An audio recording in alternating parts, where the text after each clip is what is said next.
Tom Woods Show, episode 1790.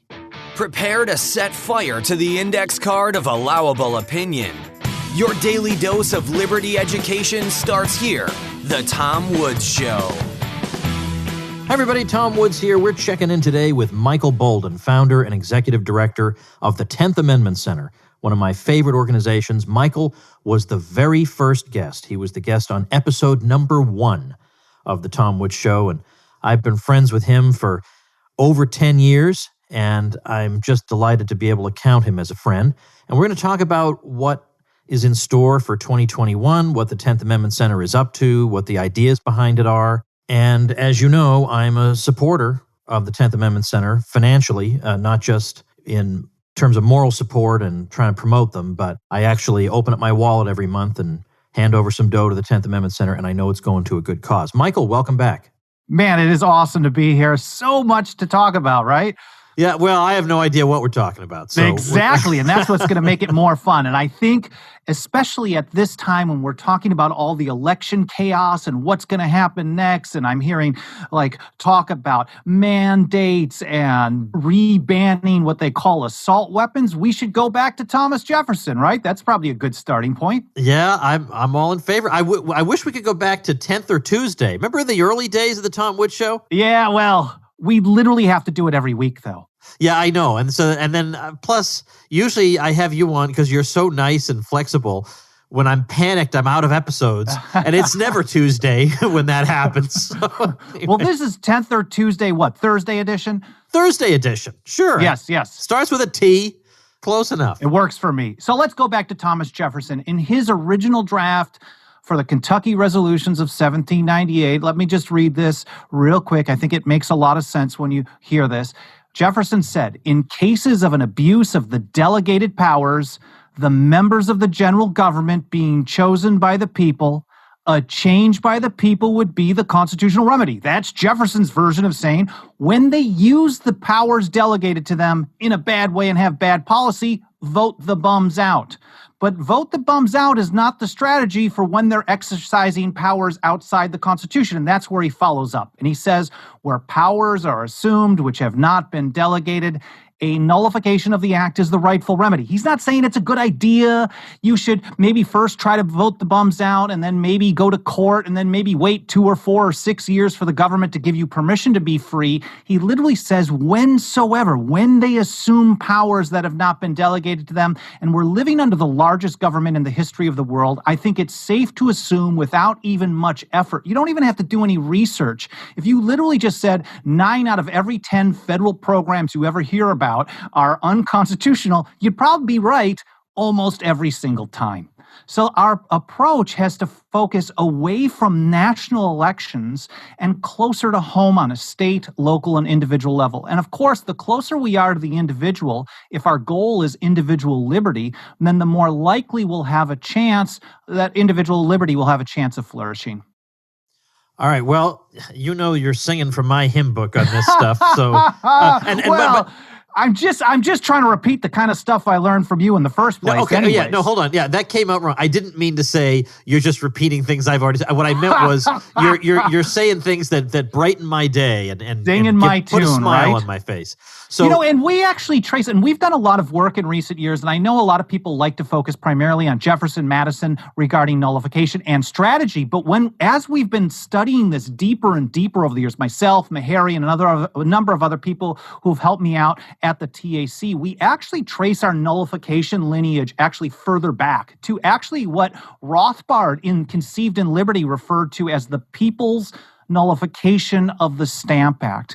And I think if we're talking about taking action on a state level today, or even on a local level, because local governments are really political subdivisions of the state, they're part of the state government, really, we looked at Patrick Henry in his great Virginia Resolves against the Stamp Act. And he basically is saying the same type of thing that Jefferson said some decades later in response to the Alien and Sedition Act. And he said basically 3 main points that were widely republished and circulated. It drove the resistance to the Stamp Act. One, the local government has exclusive authority over internal police and taxation, not the far-off government in London. They said any attempt to do otherwise, he said, was, quote, illegal, unconstitutional, and unjust. And the juicy part, this didn't actually pass, but Rothbard pointed out that this actually really was, this is what people thought of. Even though it didn't pass in his resolutions. But he said the people are not bound to yield obedience to any law or ordinance whatsoever that actually did attempt to do those things, enact laws that are not authorized, that are supposed to be of local interest. And we can apply that same type of process really today when it comes to things like the 10th Amendment. The federal government is authorized to do a certain amount of stuff. Everything else, the people are not bound to yield obedience. And we saw that happen throughout the Stamp Act resistance. One of my favorite quotes came from John Hancock. Just a few weeks before the law was supposed to go into effect, he wrote his London agent, Jonathan Bernard, and he said, "The people of this country will never be made slaves of by a submission to the damned act." And this is a different type of attitude, a different type of approach that people had back then that we don't have nearly enough of today. That is, rather than waiting for government to give us permission to be free, just start acting more free without first getting government approval, without waiting for government to limit its own power. Recognize that when government exercises power that violates your natural rights, they need to be resisted in one way or another. Of course, we have to have good strategy about that. And there are so many different things that we use this type of strategy on. James Madison most famously told us in Federalist 46 that the best way to defeat federal programs was a refusal to cooperate with officers of the Union. And we can cover this on issue by, we could probably do a separate episode on every single issue, but for me, really, and when I got started in this activism back when I was still a dirty commie years ago, my number one issue as I started learning about things was war. And Madison himself told us, for example, that war was the most dangerous threat to what he called the public liberty. And why? Because it would comprise and develop the germ of every other problem. War gave us armies. Armies gave us debts and taxes. And in Madison's words, armies, debts, and taxes are the known instruments for putting the many under the domination of the few. And that's why when we focus on nullification efforts, I try to have a more big picture. Every year, I'm trying to have a bigger picture viewpoint of how does this chip away at the power of the largest government, the largest empire the planet has ever seen. So no matter what we do, whether we're trying to undermine federal gun control, that is also reducing their power and effectiveness. When we try to implement the Defend the Guard Act, you've had the guys on from BringOurTroopsHome.us on the show, right? I'm not so sure I have. I don't think I've done. Oh, man, Dan McKnight is awesome. Well, you've had Pat McGeehan on, right? Yeah, but we were talking about his book on Stoicism. We didn't talk as much about this. Well, Pat has been really a leader on introducing legislation that we originally drafted. It's gone through some changes over the years. Originally drafted to ban the use of a state's guard troops for any foreign wars without a declaration of war as required by the declaration of war by Congress as required by the Constitution. And we know that hasn't happened since World War II. What was it, like Romania and Bulgaria or something like that? 1942-ish was the last time that's happened. So every single foreign conflict, if we're talking about the empire and chipping away at the empire, every single one of them, they're using guard troops on a state level. Taking that away from them chips away at that power. And it's a really, really important thing. And I know that Dan McKnight, BringOurTroopsHome.us, and a number of other people, they're actually hosting like a Q&A session with a number of state legislators next week, I think on December 7th, probably 8th, something like that, where they're going to be doing a roundtable talking about this legislation, how we expect to see it introduced in anywhere from 10 to 20 states by January and February of 2020 and 21, and the things that people need to do in their own state to work to get that type of thing passed. I don't know if you've been taking lessons from Scott Horton and Gene Epstein or what the heck's going on here, but I just never shut up. That's what it is. My mother told me that all the time. You're in class, your teachers are mad at you, your friends. This is true. No, it's great. No, I'm not complaining in any way. It's just a fun, pleasant surprise. Well, let's talk about 2021. Mm-hmm. As we look to 2021, do you have, with the 10th Amendment Center, particular priorities in mind, or are you just going to take it as it goes? Well, so the priorities tend to be kind of fluid. I like to set some goals in how we address things, and we're ramping up to what we call every year nullification season. And as I've mentioned on previous episodes, we do an annual State of the Nullification Movement report. It's 10thamendmentcenter.com/report. It's a free 108-page download that goes over the philosophy, the constitutional structure, the legal basis, and how nullification has been used in history. Like, we did an episode talking about nullification by northern states of the Federal Fugitive Slave Act. So we talk about all that. But the second half of the book, I think, is, it's booklet, report, whatever, is probably just as important, if not more. It shows how it's being used on various issues today, whether it's drug war prohibition or opting out of asset forfeiture, surveillance, and things like that. So I look each year where things are.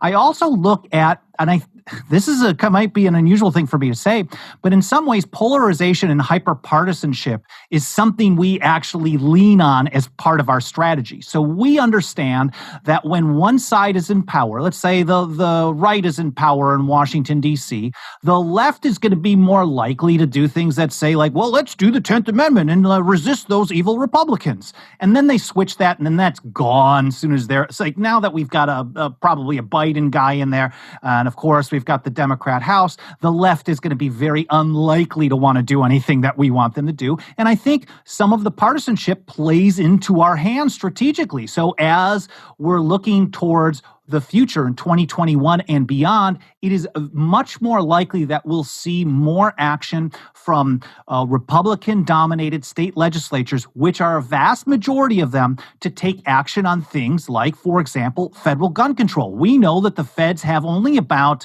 I think it's like 3,000 or so special agents for the entire country. These are their enforcement agents, and they have a capability to investigate and prosecute between 8,000 and 10,000 cases per year. Well, Judge Napolitano a few years ago, he was actually, maybe it was a Fox Business interview that he was on, but he was talking about legislation that we had been pushing, I think this was like 2013, 2014, in places like Missouri and elsewhere, to ban the use of state and local resources for the enforcement of federal gun control across the books. We can go back all the way to 1934 and anything that they may try to throw at us in the future. And Judge Knapp recognized just what James Madison did in Federalist 46, that a refusal to participate with the enforcement of any federal program, and specifically he was talking about federal gun control. Refusal, he said, in one single state. Now, Madison said you'd probably need a bunch of states at the same time, but mind you, the federal government was much smaller at that time than it is today. And Judge Knapp said a single state doing this, passing this type of legislation, would make federal gun control, and in his words, nearly impossible to enforce. Now, of course, I'm going to take nearly impossible over what we have today, even though I want 100% impossible. But nearly impossible would be a huge step forward. And we can apply that to almost any issue out there. I think the low-hanging fruit, to be honest with you, is to take actions to opt out of and nullify federal gun control, the federal equitable sharing asset forfeiture program, because it literally just takes a state saying, we're not going to participate in this. And guess what? I've got a dirty little secret. We learned over the last 10 years or so that, and the National Governors Association actually put out a press release about this a couple of years ago during one of these fake shutdowns. They said states are partners with the federal government on implementing most federal program. Well, the dirty little secret is partnerships don't work too well when half the team quits. So all you have to do is follow Madison's advice, follow Judge Knapp, follow our strategy, opt out of the federal programs, opt out of that enforcement, and that partnership can kill that federal program dead on the spot. It really is frustrating, though, how few people really hold this idea on principle, who are going to stand by the 10th Amendment Center year after year, no matter what's going on. No. Our supporters change with the wind, really. Well, I kind of get that. I can see why that would be. It's a lot easier, I think, maybe more stable if you had, let's say, a free market organization. Because people who are free market, they're always going to be free market, and they're going to cheer for it and then oppose any restrictions on it. But if there's a guy in the White House they feel like is on their team, well, now's not really a good time to be resisting federal overreach, and then, Well, and we saw that happen. So we were really ramping up. Of course, when Obama was there, we had tons of states at least consider legislation to nullify federal gun control. We took some small steps in places like Idaho that banned the use of state resources for any federal gun control enacted after, I think, like 2016. So that includes the bump stock ban that was enacted in 2018. They shouldn't be helping enforce that. We also had a foundation set for this in Tennessee, although we need some work on that as well. But as soon as the Trump administration came in, that changed. But you know what? Like I said, let's just face facts. A lot of people are really party over principle. And we're going to have to just use our strategy and push our strategy to work with that. I want to focus on the positive. Yeah, that may be a bad thing, and it certainly is frustrating. And I never started out this organization to be anything more than a single blog. So the idea that something had to come easy against the largest government ever never crossed my mind. And I don't mind it at all. I want to just leverage that to do as much good as possible. Now, what's interesting, though, this Defend the Guard legislation, which I think is the most difficult one to get passed, it's actually primarily being filed over the last couple of years by Republican state legislators. In fact, most of them are Republicans who are war veterans. And in a way, that actually says so much. So whether you like the Trump administration's action versus his rhetoric on war or not, what has happened, though, is we are finding more and more state-level Republicans who are taking a stronger anti-war stance and are willing to do more than just talk about it or hope that Bernie Sanders and those people are going to somehow end the wars that they really, really don't want to end in the first place, that maybe they'll sometimes say they do. But we're going to see them working harder and harder on a state level to take action to say, well, you know what, maybe we can't personally stop war in West Virginia, but we certainly don't have to give them any resources. We don't have to sacrifice any sons or daughters, and we don't have to help them get it done because it is such a horrible thing that's been happening for so many decades. Where have you, not just in recent months, but over the course of the 10th Amendment Center, which I think goes back to 2006? 2006. All right. What issue have you gotten the most traction from? Oh, man. Well, I mean, it's hard to actually turn a blind eye to the marijuana legalization effort, honestly, because and that's not really us, but we have pushed people in that direction as well. I mean, you're looking at so many states, 33, 34, 35 states that are now legalizing something that the federal government prohibits. Now, we're also finding a significant amount of traction on small steps to undermine the Federal Reserve's monopoly on money. In recent years, Ron Paul has actually personally come out to lobby in support of legislation to legalize gold and silver as money, which has always been, but states doing what they're supposed to do. So, for example, he flew out to Phoenix a couple of years ago to testify in committee. These are like these hearings with 5 or 7 state-level politicians, usually 10, 15 people in the audience, and then Ron Paul. I mean, when I was watching the live stream of this, I was almost in tears because to me, that has so much impact. When a guy like Ron Paul, the man that everyone probably should credit for efforts to end the Fed, to point out the problems of the Federal Reserve and fiat central banking, is now saying, at least not all the time, but he's now saying, like, look, go on a state level and do what the Constitution says. Legalize the Constitution, Article 1, Section 10, make gold and silver legal tender, treat it like money, stop taxing it. We've seen already, for example, in Utah and Texas, you basically have an outside the Federal Reserve System gold and silver type bank.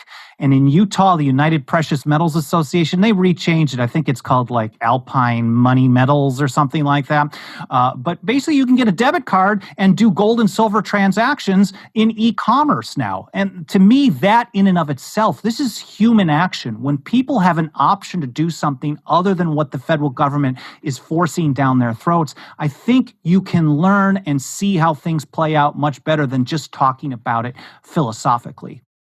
Hey, everybody, let's take a quick break to thank our sponsor, Skillshare. Skillshare is like the Netflix of online learning. One membership gets you access to thousands and thousands of classes in a wide variety of areas. Some of them hobbies that you might have, that you want to get better at, you want to learn more about. Others of them are skills that will serve you well on the job, where you'll become a more indispensable employee, or even as the basis of your own side business. And even though Skillshare emphasizes creativity, so drawing and writing and photography and the like, make no mistake, you can also learn web development and entrepreneurship and marketing and productivity in bite-sized classes that get right to the point and that respect your time. Most recent Skillshare class I've taken is Introduction to SEO, Tactics and Strategy for Entrepreneurs by Rand Fishkin, which just goes to remind me that SEO, which is how you make sure your results show up high in the search engines, is constantly changing, and you got to stay on top of it.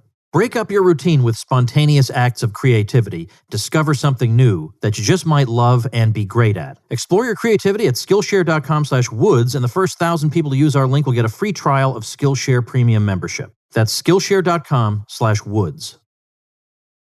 Obviously, you've at least thought about scenarios for 2021 involving the virus and where it may go. Yeah. And of course, it's not completely impossible that at the federal level there could be some interventions, but in general, it seems likely that most stuff will be carried out at the state level. In fact, when I first read about a potential Biden mask mandate, yes, the article was saying that he wouldn't do it. Now, I'm not saying that he wouldn't maybe change his mind, but at least according to this article, he wasn't planning to say, all right, everybody, you have to wear masks, and I declare that by executive order. It was rather that he was going to appeal to the governors. Yes. And if there were recalcitrant governors, he'd go to the mayors and he'd go down to the whatever local level he could to try to, in effect, get a patchwork mask mandate put into effect. So does that leave any room for the 10th Amendment Center to do anything in this area?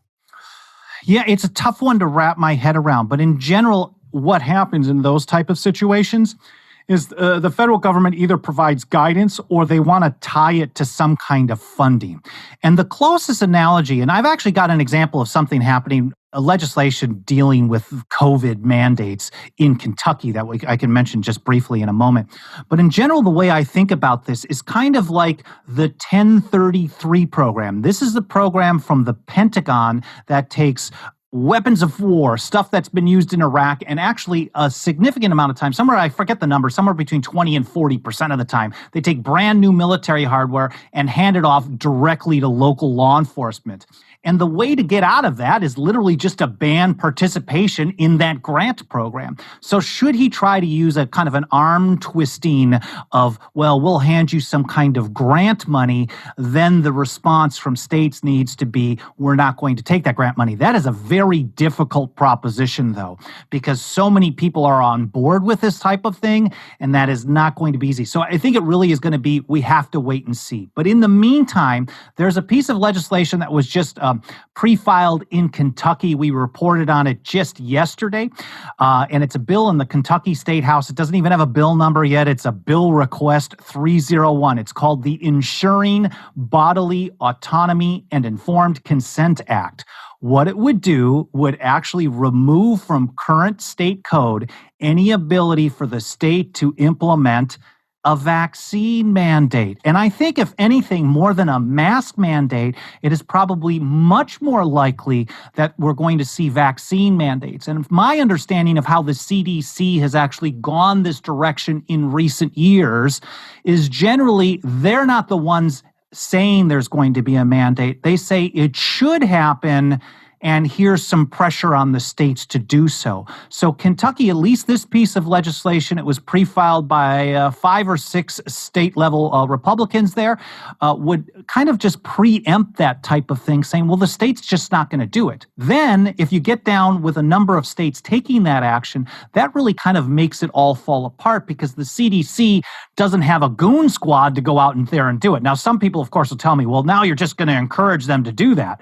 But the more layers of difficulty we give them in pushing these types of mandates down our throats, I think the better off we are. Even if we do kick the can down the road a little bit, it gives us a little breathing room to actually take stronger measures in the future.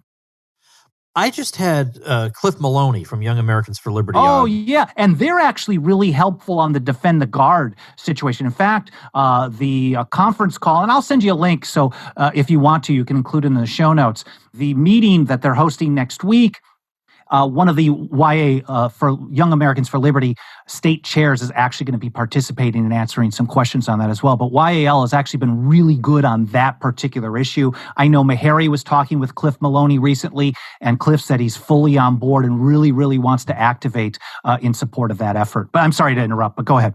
Well, but of course, that's just your classic. That's Michael Bolden as Scott Horton going on here. That's perfectly fine. I wish, if only, man. Like, that's someone I you have to really be able to sustain. Take this level of intensity, sustain it for 3 hours. Then we'll talk. And then a 10-minute break, and then another 3 hours. Right. I mentioned Cliff because the topic of our conversation was their effort that they made to get a lot of sympathetic state legislators elected. Yes. And apparently they got well over 100 of them elected. So I'm just wondering, do you follow those types of elections in order to get us a handle on where you might have sympathizers around the country? Yes and no. My hands are so full doing research, putting together legislation, tracking bills, covering reports, and just kind of doing coordination stuff. And I'm a non-voter. Not that I wouldn't vote. I just have never been motivated enough other than to try for Ron Paul once, but they threw my vote out a couple months later. So I don't really follow the elections, but I do follow Cliff on Twitter. And I see last election season, I think they had between 35 and 50. And when they were posting, I think it was 130 or something like that. That's actually really, really positive. Now, of course, not every single one of these is like a Rothbardi and ANCAP by any stretch of the imagination, but they're certainly sympathetic, just like you said, towards the principles of liberty, towards decentralization as the 10th Amendment and Constitution requires. And then, of course, if Cliff is saying, we're endorsing these people, he's pretty solid on a lot of this stuff. So Meharry's been working with them a little more closely, and then we'll see how things come in the next couple of weeks. But I expect that they're actually going to be pushing a lot of these things just independently of our efforts here. We try to communicate as much as possible, though. How do people support the 10th Amendment Center? Just by listening. Oh, you want to talk money? Money. I'm talking money. Yeah. Listening money is so spreading important. The word. I'm always so weird about it. But so if we have two different ways. Some people want to be members of our organization. We make that super cheap. It's $2 a month. 10thamendmentcenter.com/members for people who don't want their name associated with anything. I mean, we don't dox anybody, of course, but who people want to just give a one-time donation. Of course, every penny counts. We make it go a long, long way. It's 10thamendmentcenter.com/donate. Thank you so much for mentioning that. I really, really appreciate that. Yeah, sure. Of course. Now, I want to say a little something about this.